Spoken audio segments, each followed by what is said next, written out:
তো বন্ধুরা এখানে একজন কমেন্ট করছে অগ্নিবীর ভার্সেস আর্মির ব্যাপারে। তো অগ্নিবীরের চাকরি হচ্ছে 4 বছরের, আর যেটা আর্মির চাকরি সেটা হচ্ছে 20 বছরের। অগ্নিবীর আর আর্মি কিন্তু আলাদা, এটা মনে রাখবে।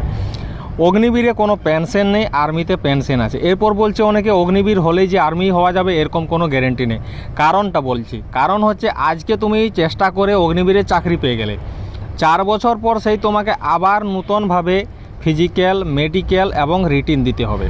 সেখানে যদি পাস করো, পরীক্ষার নাম্বার দেখে তোমাকে সেখানে সিলেকশন করবে। 100 জনের মধ্যে মিনিমাম 20 জন, 80 জন বাদ যাবে। আর তারপরে অগ্নিবীর থেকে বাদ হয়ে যাওয়ার পর তোমার সুবিধা এটা একটা সার্টিফিকেট দেবে, তুমি আবার এসএসসির জন্য চেষ্টা করতে পারো। তো কষ্ট করে একবার অগ্নিবীরে যাবে, 4 বছর পর আবার পরীক্ষা দিবে, আবার তারপর সিলেকশন হবে। এর থেকে ভালো হচ্ছে যে সরাসরি এসএসসিতে চলে যাও। আর আগে যেরকম আর্মি একবার পাস করে ঢুকে গেলে আর্মি হয়ে যেত,